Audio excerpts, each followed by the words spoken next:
ওকে, তো এর আগে আমরা যেটা করেছিলাম, আমরা আমাদের প্রোডাক্টের জন্য মডেল ডিজাইন করেছিলাম এবং আমরা ক্যাটাগরি লাস্ট ভিডিওতেই অ্যাড করে আপনাদেরকে দেখিয়েছিলাম। এইখানে ক্যাটাগরিতে আমরা দুইটা ক্যাটাগরি, একটা প্যারেন্ট এবং একটা চিলড্রেন, ওকে, দুইটা ক্যাটাগরি আমরা এখানে অ্যাড করছি। এবং আজকে আমরা এইখানে প্রোডাক্ট অ্যাড করব এবং ডাটাবেস থেকে কিভাবে ফ্যাচ করা হয় প্রোডাক্টকে, সেটাও আমরা আজকের ভিডিওতেই কভার করব। ওকে, তো আমি জাস্ট অ্যাড প্রোডাক্টে আমি ক্লিক করলাম এবং এইখানে আমি যদি একটা নাম দেই যে নিউ ল্যাপটপ ডেল, তো এভাবে জাস্ট আমি বলতেছি এবং একটা মডেল দিয়ে দিই আমি, যে মডেল জাস্ট বলতেছি ক্লেভার 20। ওকে, তো এইভাবে দিয়ে দিলাম একটা নেম, আমি জাস্ট প্রোডাক্টের একটা নেম দিলাম এবং আমি এইখানে জাস্ট এখন কি করব, আমি টেকনোলজিতে ডিরেক্ট আমি এটাকে অ্যাড করতেছি। ওকে, আমার ক্যাটাগরি হবে টেকনোলজি এবং এখানে শর্ট ডিসক্রিপশন আমি এখানে দিয়ে দিতে পারবো, যেমন আমি বলতে পারি যে this is a short description. Okay, এবং এখানে বলতে পারি হে দিস ইজ ডিসক্রিপশন,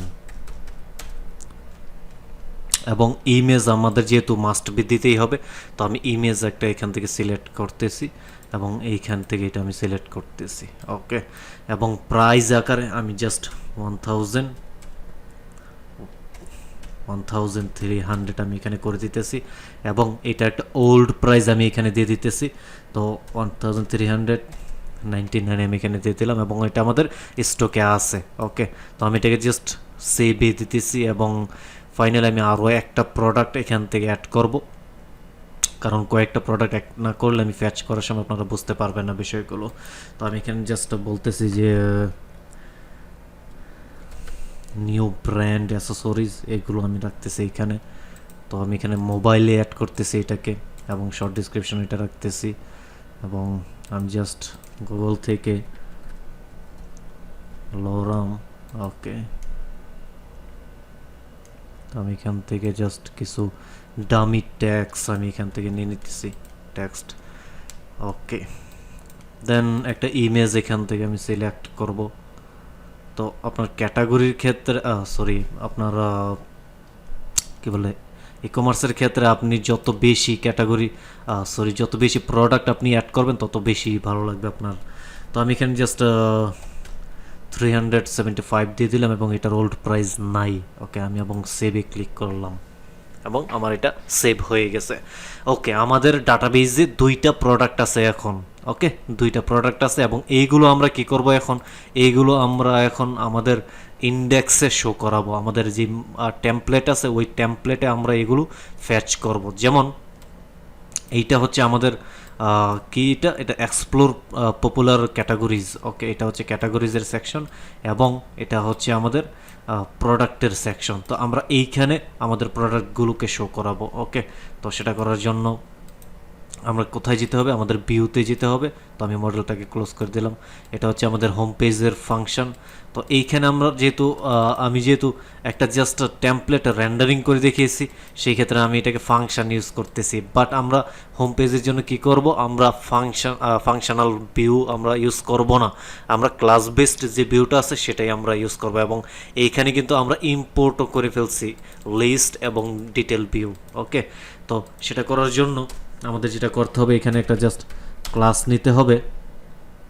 তো এখানে ক্লাস নিলাম আমি, এটা নিব আমি যে হোম লিস্ট ভিউ, এবং আপনারা যে কোনো নাম দিতে পারেন, এখানে কোনো সমস্যা নেই। এবং আমরা ইনহেরিট করতেছি লিস্ট ভিউকে।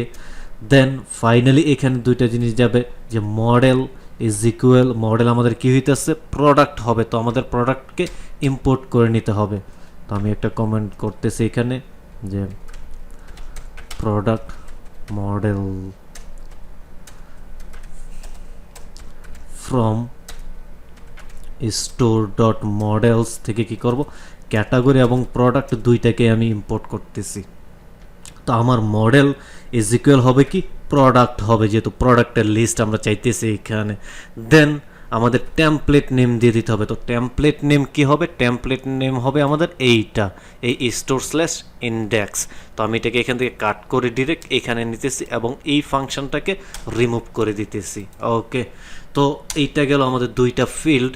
দেন আমরা এখানে আরও কিছু জিনিস আমরা অ্যাড করে দিতে পারবো, যেমন আমরা কী নামে প্রোডাক্টটাকে ধরতে চাচ্ছি টেমপ্লেটে, সেটাও আমরা এখানে দিয়ে দিতে পারবো। যেমন টেমপ্লেট বা কনটেক্সট অবজেক্ট নেম আমি এখানে জাস্ট বলতে পারি যে প্রোডাক্টস।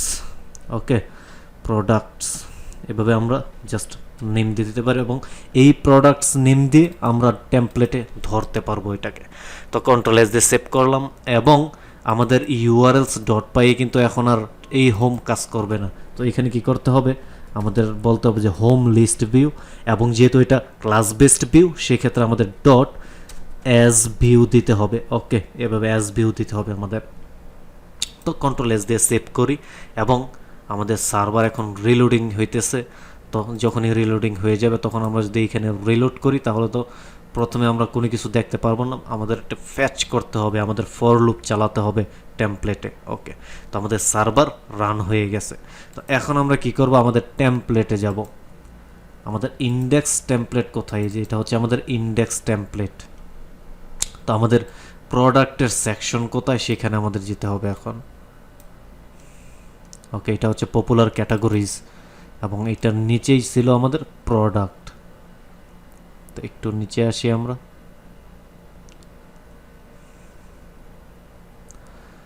ওকে, এটা হচ্ছে আমাদের প্রোডাক্টের এই যে এখান থেকে ধরে এতটুক পর্যন্ত আমার প্রোডাক্ট। ওকে, তো এই এতটুকু আমি কি করব এখন? এখানে আমাকে কি করতে হবে? এখানে আমাকে একটা ফর লুপ চালাতে হবে। ওকে, তো টেমপ্লেটে ফর লুপ কিভাবে চালাতে হয়? টেমপ্লেটে যেটা করতে হয় সেটা হচ্ছে ফর প্রোডাক্ট ইন, আমি যে টেক্সটের নামটা দিয়েছিলাম কনটেক্সটে সেটা হচ্ছে প্রোডাক্টস। ওকে, তো ফর লুপ আমি চালাইলাম এবং এই ফর লুপটাকে কি করতে হবে? এখানে ইন্ট করতে হবে। তো আমাকে এখানে জাস্ট বলতে হবে ইন্ট ফর লুপটাকে আমি ইন্ট করলাম। ওকে, তো আমি এখন যদি টেমপ্লেটে যাই এবং এইখানে আমার প্রোডাক্ট আছে কয়টা? এখানে আমার প্রোডাক্ট আছে বর্তমানে একটা। আমি যদি এখন এটাকে রিলোড করি তাহলে দেখতে পারবো এখানে দুইটা হয়ে গেছে। ওকে, কারণ কি? কারণ হচ্ছে আমাদের ডাটাবেজে প্রোডাক্ট দুইটা। ওকে, আমাদের ডাটাবেজে যদি আরও থাকতো সেগুলোও এখানে দেখাইতো, কিন্তু এখানে কথা হচ্ছে যে আমাদের প্রোডাক্টের ইমেজ এবং নেম, মানে আমাদের ইনফরমেশনগুলো কিসের জন্য এখানে শো করতেছে না? জাস্ট বিকজ আমরা এখনও ওইগুলো ইনক্লুড করি নাই এখানে। তো সেগুলো করার জন্য কি করতে হবে? আমি টেমপ্লেটে আসলাম এখানে। তো আমরা যেহেতু এখানে ফর লুপ দিয়ে কল করছি, ফ্যাচ করতেছি, তো সেই ক্ষেত্রে এই প্রোডাক্টের মধ্যে আমাদের কারেন্ট যে প্রোডাক্ট আছে সেটার ভ্যালিউগুলো আছে আমার। তো আমি ইমেজের ক্ষেত্রে আমাদের প্রোডাক্টের ইমেজটা আমি এখানে শো করব কিভাবে? এভাবে জাস্ট আমি বলতে পারি যে প্রোডাক্ট ডট ইমেজ। ওকে, ডট ইউআরএল। আমরা যেহেতু আমাদের বেস ইউআরএলে কিছু কাজ করে রাখছি, আমি আমার প্রজেক্টের ইউআরএলে আসলাম এবং এইখানে আমরা ডকুমেন্ট রুট আমরা এখানে দিয়ে দিছি। ওকে, যার কারণে আমাদের ইমেজের পরে ইউআরএল দিতে হচ্ছে। কন্ট্রোল এস দিয়ে সেভ করলাম। এখন আমি যদি এটাকে রিলোড করি, এই যে দেখুন আমাদের ইমেজগুলো এখানে চলে আসছে। আমরা যে ইমেজগুলো সেভ করছিলাম ওই ইমেজগুলোই এখানে চলে আসছে, বাট নেমগুলো আসতেছে না এখনও। তো আমরা কি করব? জাস্ট এখানে নেমগুলোও নিয়ে আসব। ওকে, তো নেমগুলো আনার জন্য একটু নিচে আসি। একটু নিচে আসলে এখানে হচ্ছে আমার কি হবে? এখানে হবে আমার ক্যাটাগরি নেম। তো ক্যাটাগরি নেমের জায়গায় আমি কি করব? প্রোডাক্ট ডট ক্যাটাগরি ছিল আমার ক্যাটাগরির নেম এবং আমার প্রোডাক্টের নাম হবে এখানে। তো আমি এখানে বলবো product dot name. Control S দিয়ে সেভ করলাম এবং এখন যদি আমি রিলোড করি তাহলে আমাদের সব ইনফরমেশন এখানে শো করবে। এই যে দেখুন আমি লাস্টের যে ইয়েটা আমি সেট আপ করছিলাম সেটা হচ্ছে মোবাইল ক্যাটাগরিতে, এবং প্রথম যে ল্যাপটপটা আমি সেট আপ করছিলাম, অ্যাড করছিলাম প্রোডাক্ট, সেটা হচ্ছে টেকনোলজিতে। ওকে, তো আমাদের প্রাইসগুলো কিন্তু এখানে আসতেছে না। তো প্রাইসগুলো আনার জন্য আমাদের কি করতে হবে? প্রাইস কোথায় দেওয়া আছে? এইটা হচ্ছে প্রাইজের সেকশন। এই যে এই ডিপটা হচ্ছে প্রাইজের, এতটুক প্রাইজের ডিপ। তো আমাদের এখন কি করতে হবে, এখানে আমাদের প্রাইসটাকে এখানে শো করতে হবে। তো প্রাইজে শো করার জন্য আমাদের কি করতে হবে, জাস্ট এখানে বলতে হবে ওকে। তো আমি ডলার সাইনটা এখানে রেখে দিতেছি এবং ডলার সাইনটা রাখার পর আমি এখানে জাস্ট বলতেছি প্রোডাক্ট ডট প্রাইস, কারণ এই প্রাইসটা কি, এই যে প্রাইসটা আমি দিতেছি বা এখানে ক্যাটাগরি দিলাম, এখানে নেম দিলাম, এগুলো কি, এগুলো হচ্ছে আমার মডেলে আমি দিয়ে দিছিলাম। যখন আমি প্রোডাক্টের মডেলে আসি, তো প্রোডাক্টের নেম, প্রোডাক্টের ক্যাটাগরি, প্রোডাক্টের ইমেজ, প্রাইস, এগুলো আমি এখানে ধরতেছি এক এক করে।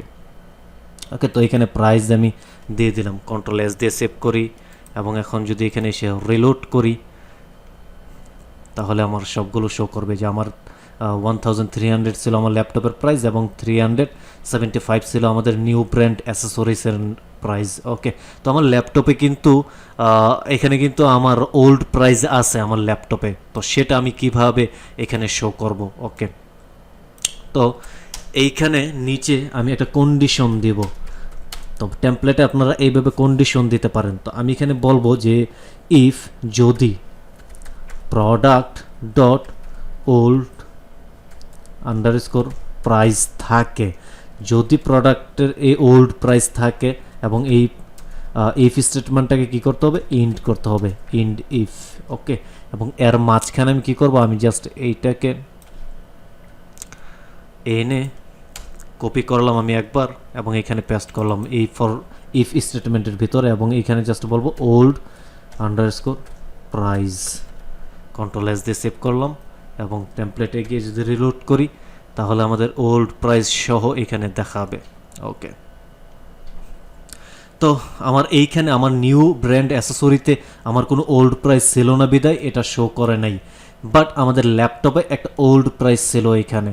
তো আমি ওল্ড প্রাইসটাকে চাইলেই কি করতে পারি, আমি ডেল একটা ট্যাগের ভিতরে আমি রাখতে পারি। ঠিক আছে, সেটা কিভাবে, আমি জাস্ট এটাকে কাট করলাম এবং এখানে একটা আমি HTML ট্যাগ এখানে ইউজ করতেছি। ওকে, এবং এখন যদি এগেইন আমি রিলোড করি তাহলে আমার এখানে দেখাবে। ওকে, তো আমার এখানে আমার ওল্ড প্রাইসটাকে এখানে এইভাবে দেখাচ্ছে। ওকে, দেন আমাদের প্রোডাক্টের লিস্টগুলো এখানে শো করতেছে এবং এখানে অর্ডারিংও ঠিকমতো চলতেছে। তো এখানে টপ এবং এখানে টপ আছে, সবগুলোই টপ টপ দেখাচ্ছে। তো এইগুলো আমরা ধীরে ধীরে মেনটেন করব এবং আমাদের এইখান থেকে এই লিঙ্কে ক্লিক করলে বা এই টাইটেলে যখন ক্লিক করবে তখন এই প্রোডাক্টের ডিটেলসগুলো আমাদের শো করাবে। তো এই কাজগুলো আমরা ধীরে ধীরে করব। ওকে, নেক্সট ভিডিওতে আমরা আমাদের প্রোডাক্টের ডিটেলস ভিউ নিয়ে কাজ করব। তো আজকের ভিডিওটা এ পর্যন্তই। See you guys in the next video. আল্লাহ হাফেজ।